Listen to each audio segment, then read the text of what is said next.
Yo, selamat datang di Freaks Channel. Kali ini Mimin akan kembali melanjutkan pembahasan webtoon Tower of God. Tapi berbeda dari biasanya, berhubung pembahasan TOG ini tertinggal cukup jauh, kali ini Mimin akan membahas hal-hal penting apa saja yang terjadi dari chapter 73 sampai dengan 75 season 3. Oke, langsung saja. Pertama, Hansung dan Evankel. Jadi melanjutkan dari chapter sebelumnya, setelah Yu Hansung berhasil mengalahkan Haracha, Hansung kemudian berteleport menggunakan tikus yang didapatnya ke tempat Evankel berada. Sementara di sisi lain, Evankel cukup terkejut melihat Hansung karena ia tak menduga permainan di dalam Cat Tower akan sesingkat itu. Walaupun Evankel tidak terlalu mengharapkan bantuan, tapi Hansung pun kemudian membantu Evankel pada map miliknya. Kedua, Yusracha, Evankel, dan tempat misterius. Di sini kita diperlihatkan pada point of view Yusracha, di mana saat ini Yusracha sudah mendapatkan kabar tentang kematian Haracha. Di sana si pengawas permainan pun juga bertanya-tanya pada Yusracha, mengapa dirinya tidak terlalu memperdulikan pergerakan Evankel. Secara dalam perang sarang ini, Evankel bisa dibilang sebagai lawan yang paling berbahaya dari pihak BAM. Dan di sini yang cukup menarik, Yusracha menjawab dirinya memiliki dugaan yang samar tentang kemana tempat yang Evankel hendak tuju. Ia pun juga bergumam kalau tebakannya benar, tempat tersebut bukanlah hal yang bisa diselesaikan oleh Evankel atau dirinya sekalipun sendirian. Tapi yang lebih menariknya lagi, Yusracha kembali berkata, jikapun Evankel bisa membereskannya, Yusracha tidak terlalu peduli karena tujuan Yusracha adalah Yama. Sementara sisanya sudah ditentukan oleh para petinggi, yang artinya jika orang sekali Yusracha hanya mengincar Yama, siapa yang akan mengurus BAM dan kawan-kawannya? Pertama, Mimin akan sedikit membahas dialog pada adegan ini. Untuk tempat yang ingin Evankel tuju, ternyata Yusracha juga tahu, dan bahkan ia pun berkata itu bukan hal yang bisa Evankel selesaikan sendirian. Jadi sebenarnya tempat apa yang ingin Evankel tuju ini, yang bahkan Yusracha saja bergumam kalau dirinya sekalipun tak akan bisa melakukannya. Setidaknya di sini Mimin hanya punya dua dugaan. Yang pertama, mungkin tempat tersebut merupakan tempat senjata mematikan berada. Maka dari itu, Evankel berniat menghancurkannya. Yang kedua, mungkin tempat tersebut merupakan tempat alat teleportasi berada. Yang mungkin jika kubu Zahard kalah dalam perang di sarang ini, seseorang yang cukup kuat dari kerajaan Zahard atau 10 keluarga bisa saja langsung berteleportasi ke sarang dan membalikan keadaan. Ya, itu masih opini belaka. Lalu yang kedua, siapa petinggi yang dimaksud Yusracha di sini? Apakah petinggi yang dimaksud di sini adalah orang yang memiliki kekuasaan di atas Yusracha, seperti petinggi di militer Zahard contohnya, atau orang yang memiliki kekuatan di atas Yusracha, yang mungkin bisa saja Maseni Zahard, atau bahkan mungkin orang yang memiliki kedudukan dan kekuatan di atas Yusracha? Untuk yang satu ini ada beberapa kandidat yang bisa mengisi posisi tersebut, dari mulai Adori Zahard hingga pemimpin 10 keluarga. Atau yang lebih gilanya lagi, mungkinkah perang di sarang ini sedang diawasi oleh seseorang seperti pada Ark Workshop dahulu, di mana ternyata selama kerusuhan yang terjadi di workshop, semuanya sudah diawasi dan dikendalikan oleh Pou Bidagustang. Secara Yusracha bilang kalau semuanya sudah ditentukan. Ya, kita tunggu saja pengungkapannya di chapter yang akan datang. Ketiga, rencana Kun. Kali ini point of view berpindah pada sisi Kun. Di sini seperti biasa, Kun selalu menjadi otak dari kelompok, dan kelompok yang bersama Kun pun ada Hokni, Rak, dan Lopobia lain. Sementara Kun memerintahkan kelompok tersebut untuk pergi ke ruang kendali, dirinya berniat mencari tikus untuk mengirimkan seseorang yang cukup kuat demi membantu BAM. Keempat, Namo dan Sola. Kali ini point of view berganti pada Namo dan Sola. Di dalam Cat Tower, mereka berdua langsung menemukan 2 ekor tikus. Walaupun sempat berdebat, akhirnya mereka pun berpisah untuk menangkap kedua tikus tersebut. Yang apesnya, sementara Sola bertemu dengan salah satu komandan divisi Squadron 5, Kendrick Diel, Namo justru bertemu dengan White. Sebuah keberuntungan untuk bertemu dengan rekan sekelas White. Seharusnya begitu. Namun di sini bajingan White malah membunuh Namo begitu saja, sembari berkata kalau dirinya tidak bersekutu dengan siapapun. Semakin menegaskan kalau Slayer dari generasi sebelum Karaka dan Yama benar-benar berbahaya. Kelima, BAM bertambah kuat.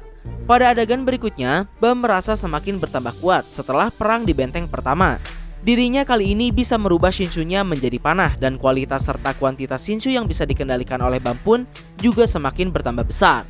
Keenam, flashback BAM dan Jin Sung Ha. Yap, di sini sempat terjadi flashback pada BAM, di mana ketika dirinya masih berada di dalam Fug dahulu. Di sana Jin Sung Ha memperingati dan memberikan beberapa nasihat pada Bam untuk terus mengawasi dan mengamati kekuatannya itu. Karena memang tak diragukan lagi, Bam ini akan terus bertambah kuat. Jadi daripada mengkhawatirkan kalau dirinya harus secepat mungkin menjadi kuat, Jin Sung Ha justru menyarankan Bam untuk mengkhawatirkan dan mengawasi kekuatannya yang terus bertambah itu. Karena Jin Sung berkata, ketika seseorang benar-benar mendapatkan kekuatan yang ia inginkan, orang tersebut memang dapat menyelamatkan orang lain. Tapi pada akhirnya, orang tersebut justru tak dapat menyelamatkan dirinya sendiri. Karena dengan kekuatan yang ia miliki, perlahan akan merubah dirinya menjadi seseorang yang berbeda. Yang contohnya adalah Jin Sung Ha sendiri. Dan mungkin bisa Mimin bilang Zahard pun juga demikian. Karena orang-orang yang mengenal Zahard sejak lama pun juga bilang kalau dahulu Zahard itu tidak seperti saat ini. Oke, ketujuh, Bam dan White. Yap, di sini setelah White membunuh Namo, dirinya berteleport ke tempat Bam berada. Yang tentu saja bukan untuk membantu Bam, melainkan karena dirinya ingin mengetahui bagaimana rasa dari jiwa seorang irregular. Dengan kata lain, niat White ke tempat Bam adalah untuk memakan jiwa milik Bam. Tapi sebelum itu, White juga berniat untuk mengajari Bam bagaimana caranya mengendalikan kekuatan dari jiwa-jiwa milik White yang ada di dalam tubuhnya itu terlebih dahulu. Sehingga ketika kekuatan Bam sudah sempurna, White berniat melanjutkan pertarungannya pada saat di kereta neraka dahulu dan memakan jiwa milik Bam. Oke, berikutnya kita masuk pada chapter 74. Pertama, jalan buntu bagi Bam. Yap, di sini Bam yang belum selesai menghadapi ancaman pada mapnya, sekarang malah dihadapkan dengan ancaman baru yang bahkan lebih berbahaya lagi, yaitu rekannya sendiri, Sang Slayer, White. Bukannya membantu, White malah berniat memakan Bam. Ya, jadi dengan situasi ini Bam mau tidak mau harus memilih jalan berwarna merah untuk sampai lebih cepat pada mesin teleportasi, sekaligus kabur dari White. Karena jika Bam terus melambatkan langkahnya, White bisa mengejar. Tapi tentu Bam pun juga harus bersiap karena ancaman dari rute warna merah pun tidak akan mudah. Karena disebutkan bos pada map merah tersebut adalah seekor monster yang bahkan Yusracha saja tak bisa kendalikan. Lalu yang kedua, Sola dan Kendrick Dale. Kali ini point of view berpindah pada mereka berdua. Di sini Kendrick mendapatkan tikus yang dikejar oleh Sola, tapi sebagai komandan divisi dari Skuadron 5 Zahard, Kendrick justru tak berniat untuk bertarung karena ia tahu walaupun ia memiliki tikus, jika dirinya berpindah pada map orang-orang di grup 1, itu hanya akan menjadi bunuh diri karena orang-orang yang berada di sana jauh lebih kuat daripada dirinya. Kendrick pun menawarkan Sola tikus yang ada padanya itu dengan syarat Sola harus membantunya membebaskan orang-orang yang berada di dalam Cat Tower. Karena ternyata tidak hanya ras anjing, di dalam Cat Tower juga terdapat banyak orang dan binatang dari berbagai ras yang ditangkap dan dijadikan koleksi oleh Yusracha. Di mana Cat Tower juga sebenarnya adalah penjara sekaligus tempat bermain bagi Yusracha. Tapi terlepas dari itu, di akhir kita juga tahu kalau ini hanya akal-akalan Kendrick saja untuk menjebak Namo. Lalu berikutnya yang ketiga, Hatsu dan Shibisu. Yap, di sini Hatsu dan Shibisu berada di tempat yang sama di dalam Cat Tower. Walaupun apesnya, mereka berdua malah bertemu dengan Arya, salah satu komandan divisi dari Skuadron 4 yang baru. Tentu saja dua orang regular tak akan sebanding dengan seorang komandan divisi macam Arya, yang pastinya adalah high ranker. Tapi terlepas dari itu, di sana pertarungan pun langsung pecah antara Hatsu dan Shibisu melawan Arya. Arya dapat dengan mudah menghindari serangan Hatsu dan berpindah ke belakangnya. Tapi yang menarik di sini, Arya sebagai seorang high ranker sempat tertarik dengan senjata Donghai yang dimiliki oleh Hatsu. Arya berujar kalau senjata tersebut terlalu kuat untuk ukuran seorang regular. Namun sebelum pertarungan pecah kembali, dari belakang muncul sang penyelamat bagi Hatsu dan Shibisu sekaligus ancaman bagi Arya, yaitu sang pahlawan dari Fu, Cha. Melihat ancaman seperti itu, tak pikir panjang Arya pun langsung menyerang Cha. Namun Cha dapat menahannya dengan mudah. Dari sini Arya sudah sadar kalau dirinya tak akan mungkin menang melawan Cha, karena dalam serangannya tadi Arya menggunakan kekuatan penuhnya, di mana Cha dapat menahannya dengan cukup mudah. Keempat, misteri Arya dan divisi dari Skuadron 4 yang baru. Yap, di sini Arya tidak berniat melanjutkan pertarungannya dengan Cha karena sudah pasti ia tidak akan menang. Cha pun tak berniat mengambil resiko karena dirinya pun harus melindungi dua orang regular. Tapi yang menarik di sini, sebelum pergi Arya berkata kalau dirinya hanya baru sebentar saja berada di dunia ini dan dirinya pun tak ingin menjadi satu kembali. Yap, yang artinya ada misteri dan rahasia di balik keberadaan Arya ini.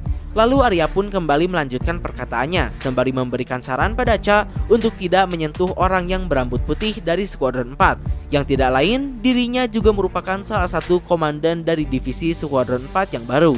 Yang jika kita lihat dari adegannya, si orang ini terlihat sedang menyerap kekuatan dari komandan divisi lain yang telah dikalahkan.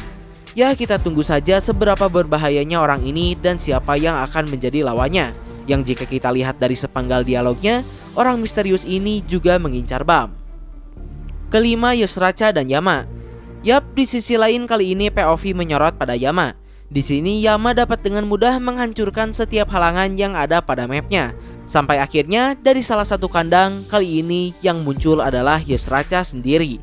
Sama seperti Yama yang ingin segera membalaskan dendamnya pada Yusracha, di sisi lain Yusracha pun juga tak berniat untuk menunggu Yama lebih lama lagi, sehingga akhirnya ia pun langsung turun pada map Yama berada. Oke, berikutnya kita masuk pada chapter 75. Pada chapter ini kita diperlihatkan pertarungan penuh antara Yusracha melawan Yama. Pertarungan antara sang komandan Skuadron 5 pasukan Zahard melawan sang Slayer dari Fug. Jadi pertarungan antara kedua orang ini berlangsung dengan sangat sengit dan brutal. Yama benar-benar tidak menahan dirinya melawan Yusracha. Sementara Yusracha sendiri, walaupun dihadapkan dengan serangan-serangan destruktif dari Yama, tapi dirinya tetap terlihat tenang. Berikutnya pertarungan pun terus semakin bertambah sengit, sampai akhirnya Yama pun melakukan transformasinya. Tapi di sisi lain, Yusracha pun juga ikut bertransformasi dan merubah lengannya juga. Karena seperti yang kalian tahu sebelumnya, sudah terungkap oleh Haracha kalau ras kucing pun juga bisa berubah yang mereka sebut sebagai mode Wild Beast. Setelah mereka sama-sama melakukan transformasi, pertarungan pun menjadi lebih dahsyat dan lebih meledak-ledak dari sebelumnya. Yama benar-benar habis-habisan melawan Yusracha di sini. Tapi meskipun serangan Yama begitu mematikan, Yusracha masih dapat menghancurkan semua serangan Yama dengan relatif mudah. Walaupun dirinya juga cukup terkesan dengan kekuatan Yama dalam mode transformasinya ini. Ya, walaupun sudah bertransformasi, di sini Yama masih cukup kesulitan untuk mengimbangi Yusracha. Bahkan dengan Yama yang mengeluarkan teknik barunya sekalipun, yaitu transformasi di luar tubuh, seperti apa yang dapat dilakukan oleh kakaknya, Beyerodum, Yusracha tetap dapat menghancurkan serangan Yama. Lalu berikutnya, di tengah pertarungan, mereka pun sempat berbincang sebentar, di mana Yusracha berkata kalau Yama ini memiliki sebuah kualitas, merupakan sebuah hal yang membuat Yama tak akan bisa dikendalikan oleh semua ras yang ada di menara. Tapi kemudian Yusracha pun kembali berujar kalau kualitas tersebut sepertinya hilang ketika Yama berada di hadapan Yusracha. Karena di sini terungkap ketika Doom, Yama dan Paul melarikan diri dahulu setelah ayahnya dibunuh oleh Yusracha, sebenarnya mereka bertiga ini berhasil ditemukan oleh Yusracha. Namun alih-alih membunuh mereka, Yusracha membuat kesepakatan dengan Doom jika mereka ingin selamat, yaitu Yusracha menanamkan taringnya pada mereka. Sehingga maka dari itu Doom selalu menghindari Yusracha karena ia tahu dirinya dan adik-adiknya tak bisa berbuat apa-apa pada Yusracha, sekalipun mereka sangat dendam padanya. Lalu tak lama, pertarungan pun berlanjut kembali. Di sini perlahan-lahan Yama mulai merasakan kalau Yusracha begitu kuat dan mengerikan. Tapi di saat itu pula, dengan instingnya Yama pun merasakan apa yang namanya rasa takut. Bahkan rasa takut Yama ini semakin dipertegas dengan dirinya yang kehilangan transformasinya ketika beradu serangan dengan Yusracha kali ini. Ya, menurut Mimin sepertinya Slayer dari generasi 3 ini berada di kelas yang berbeda dengan para komandan Skuadron Zahard. Mungkin Yama dan Karaka masih bisa mengalahkan para komandan divisi dengan mudah, tapi untuk sekelas komandan skuadron, sepertinya itu lain cerita. Ya, terlepas dari itu, di akhir Yama pun berhasil ditumbangkan oleh Yusracha, dan Yusracha juga berkata jika Yama memohon padanya dan berjanji tak akan menentang kerajaan Zahard lagi, dirinya akan membebaskan Yama.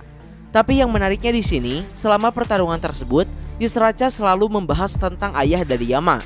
Bahkan di salah satu adegan, Yusracha berkata kalau tadinya dirinya justru berniat memberikan beberapa pelajaran saja pada Yama dan membebaskannya kembali karena ayahnya. Entah ada kesepakatan macam apa di balik Yusracha dan ayah Yama ini. Nah, mungkin kurang lebih itulah yang bisa Mimin sampaikan. Terima kasih telah menonton. Mohon maaf untuk kesalahan dan kekurangannya.